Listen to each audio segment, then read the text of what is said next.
Soyez bénis, que Dieu vous bénisse abondamment. C'est pour moi un plaisir encore de partager avec vous ce bon moment de la prédication, des enseignements combien très riches. Bien-aimés, après avoir pris un temps de méditation des Écritures qui est la parole de Dieu, qui est notre source de la connaissance, qui est notre source de bien-être, j'ai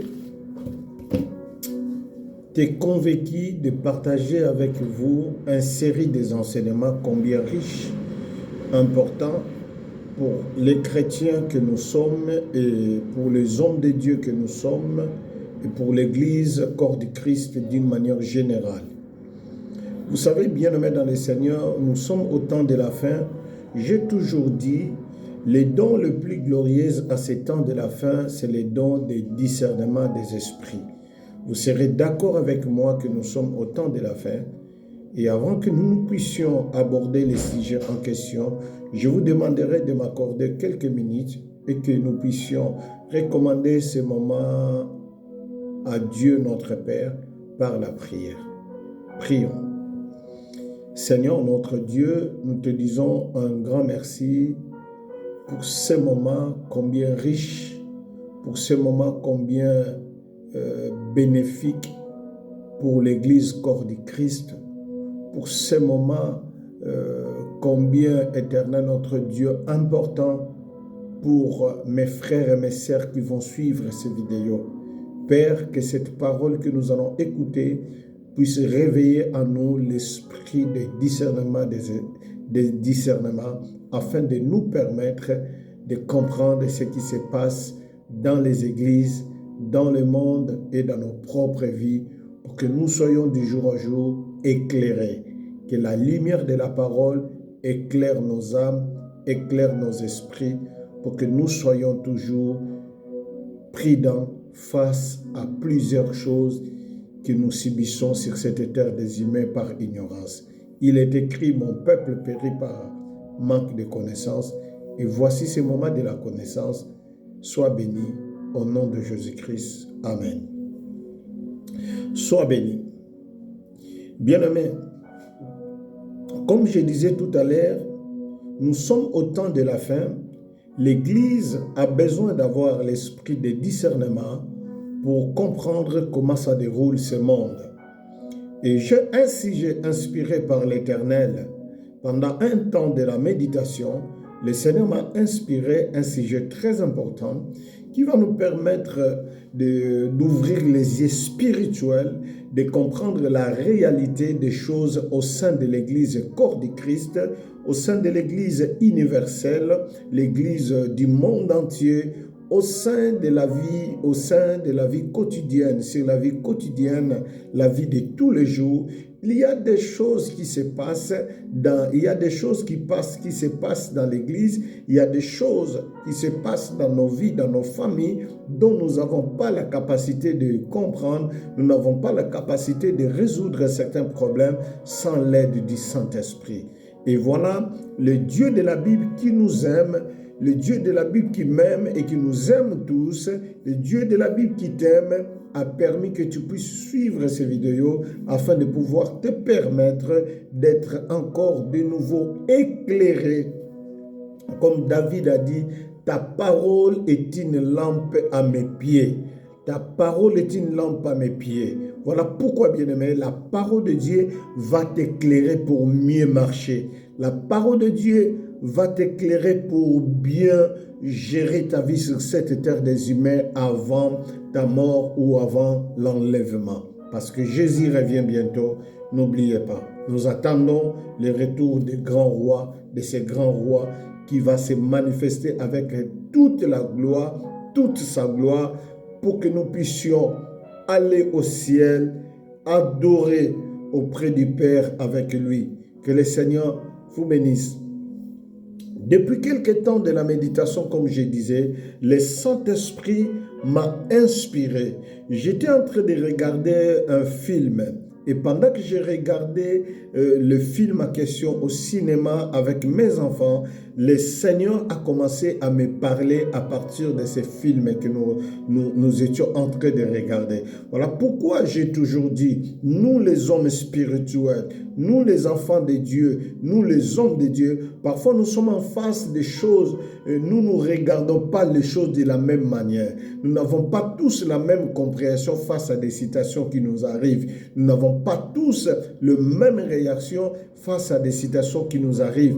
Je n'arrêterai pas à dire, deux personnes peuvent regarder dans une même direction, mais ils ne voient pas les mêmes choses parce que nous n'avons pas tous le même niveau de compréhension, nous n'avons pas tous non plus le même niveau de la connaissance. Les degrés de votre connaissance, ce n'est pas les degrés de ma connaissance.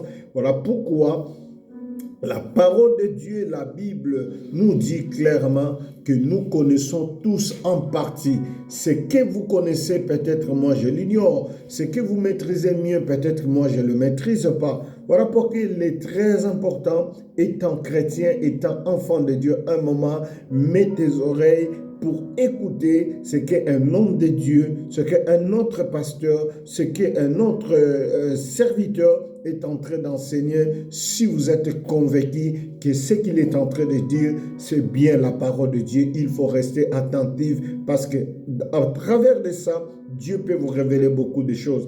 N'est-ce pas? La Bible dit, Dieu parle tantôt d'une manière, tantôt d'une autre. Voilà, Dieu m'a parlé, Dieu s'est révélé à moi. Excuse-moi, Dieu m'a parlé, Dieu s'est révélé à moi à travers d'un film que j'ai regardé au cinéma. Bien-aimés, nous allons développer un sujet très important. Si vous voulez le suivre, c'est simple.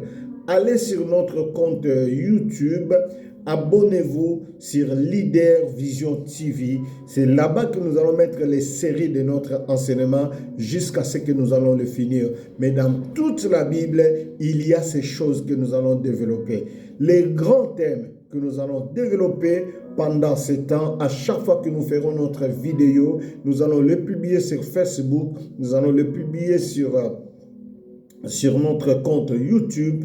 Partagez-les s'il vous plaît, ça va permettre à ce que beaucoup de nos frères, beaucoup de nos sœurs, beaucoup de nos amis, les hommes de Dieu, le pasteur, les églises puissent découvrir ces choses combien très importantes. Les thèmes que nous allons développer pendant toutes ces périodes que vous allez suivre nos vidéos de 15 minutes, cela est intitulé « Les esprits qui envahissent l'Église ». Les esprits qui envahissent l'Église. Les esprits qui envahissent les églises ou l'Église. Bien-aimés dans le Seigneur,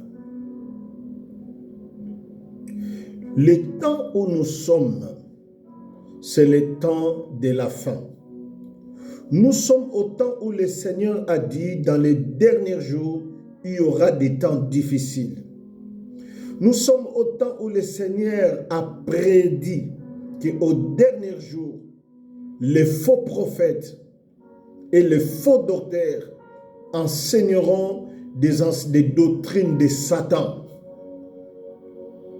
Nous sommes au temps de la fin où le Seigneur avertit dans les livres de Matthieu. Au temps de la fin, les gens aimeront plus le plaisir du monde que la parole de Dieu. Les gens aimeront plus le plaisir que la parole de Dieu. Voilà pourquoi, bien-aimé, le Seigneur a permis à ce que tu sois parmi les gens qui vont suivre nos petites vidéos de 15 minutes pour vous permettre de comprendre ce que le Seigneur a besoin de nous communiquer sur ce grand sujet, les esprits qui envahissent l'Église.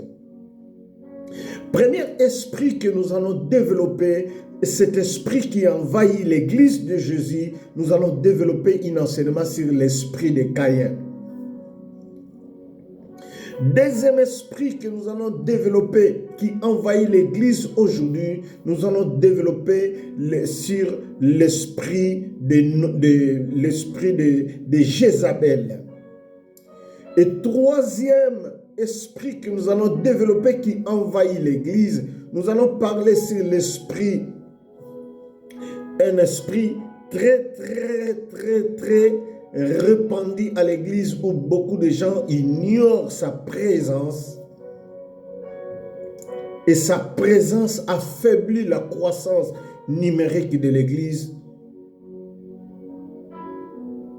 nous allons développer sur cet esprit-là qui va aider nos ministères, nos églises, qui va aider notre vie chrétienne pour que nous soyons plus éclairés par la parole de Dieu afin que nous puissions aller tous de l'avant. Troisième esprit, ça sera l'esprit de Jonas. Il y en a plein, mais il y a trois esprits qui ont envahi l'église dans le sens négatif et qui affaiblit la vie de l'église et qui affaiblit aussi les hommes de Dieu. Premier esprit que nous allons introduire aujourd'hui, ça sera l'esprit de Caïn. Beaucoup de gens connaissent l'histoire de Caïn. Du début jusqu'à la fin, Caïn et Abel, c'est la première et la plus belle histoire de la Bible que beaucoup de gens connaissent. L'histoire de Caïn et Abel, même des enfants de l'écodime, de l'école de dimanche de nos églises, peuvent vous raconter ça du début jusqu'à la fin et personne n'ignore cette histoire. Et derrière cette histoire de Caïn, il y a un esprit de Caïn qui règne et qui revient aujourd'hui au milieu de l'église. L'esprit de Caïn envahit l'église. Et quand nous allons commencer à développer cet enseignement, ça va vous permettre, ma soeur, ça va vous permettre, mon frère, de comprendre à long et à large cet enseignement et vous allez comprendre effectivement à l'heure où nous parlons, il y a la présence de l'esprit de Caïn qui envahissent les églises, qui envahissent nos ministères et qui envahissent nos maisons et qui envahissent nos vies. Esprit de Caïn envahit l'église aujourd'hui.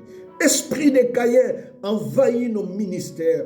Tout ce que nous sommes en train de voir aujourd'hui, bien-aimé, qui fait mal et qui parfois on dit pourquoi cet homme de Dieu peut faire telle chose, pourquoi cet enfant de Dieu peut faire telle chose, pourquoi ce pasteur peut faire telle chose à telle église, pourquoi ce chrétien peut faire telle chose à tel enfant de Dieu. Bien-aimé, c'est tout simplement la présence de l'esprit de Caïn qui envahissent nos cœurs et qui envahissent l'église.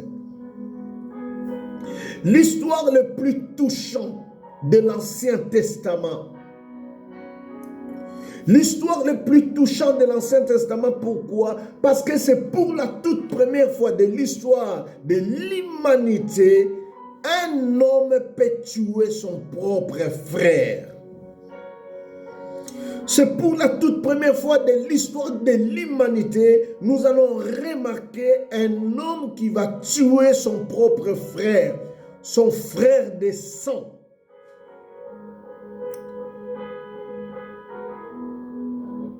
C'est pour la toute première fois. Tokomona mutu abomi ndeko na ye propre, ndeko na ye ya makila. Donc cette histoire de Caïn nous enseigne beaucoup de choses. L'esprit de Caïn a fait retour dans le monde. L'esprit de Caïn a fait retour et il a pris place à l'église. Il a pris place dans nos maisons, il a pris place dans nos gouvernements, il a pris place dans les entreprises, il a pris place dans les lieux de travail, il a pris place même dans le couple, il a pris place au milieu des familles sont détruites, des entreprises sont détruites, les églises sont en train de se vider petit à petit à cause de l'esprit de Caïn. Homme de Dieu, pasteur, serviteur de Dieu, enfant de Dieu, il est temps que nous puissions être éclairés par la parole de Dieu pour comprendre quel type des esprits qui envahissent les églises. Voilà pourquoi je fais qu'une introduction Vous aurez une deuxième vidéo pour suivre l'esprit des Caïens avec tous les détails pour suivre. Suivez-nous dans notre compte Facebook Leader Vision TV, dans notre compte YouTube, j'allais dire, et sur Facebook. Ça va vous permettre de suivre les deuxièmes vidéos. Que Dieu vous bénisse abondamment. C'était l'homme de Dieu, le pasteur Daniel Toumba. Si vous avez besoin de la suite de cet enseignement, là je fais une petite flash, l'esprit des Caïens. Mais si vous voulez le suivre avec tous les détails possibles, allez-y, abonnez-vous sur notre compte YouTube qui est dénommé Leader Vision TV. À partir de ces vidéos, ça va vous permettre de découvrir, lorsque nous allons mettre la suite de cet enseignement, vous serez notifié directement sans que je puisse vous partager cela en particulier. Donc, abonnez-vous dans notre chaîne. Quand nous allons mettre une nouvelle vidéo, ça va vous permettre facilement de retrouver la suite de cet enseignement. Et si cet enseignement vous a béni, partagez-le. Le Dieu de la Bible vous bénira. Nous aurons tous les jours une vidéo que nous mettrons dessus pour permettre à ce que nous puissions suivre cet enseignement. Que Dieu vous bénisse abondamment. C'était votre humble serviteur, le pasteur Daniel Toumba. Je suis sûr et certain que cette vidéo vous a béni. Que le Seigneur vous bénisse. Merci.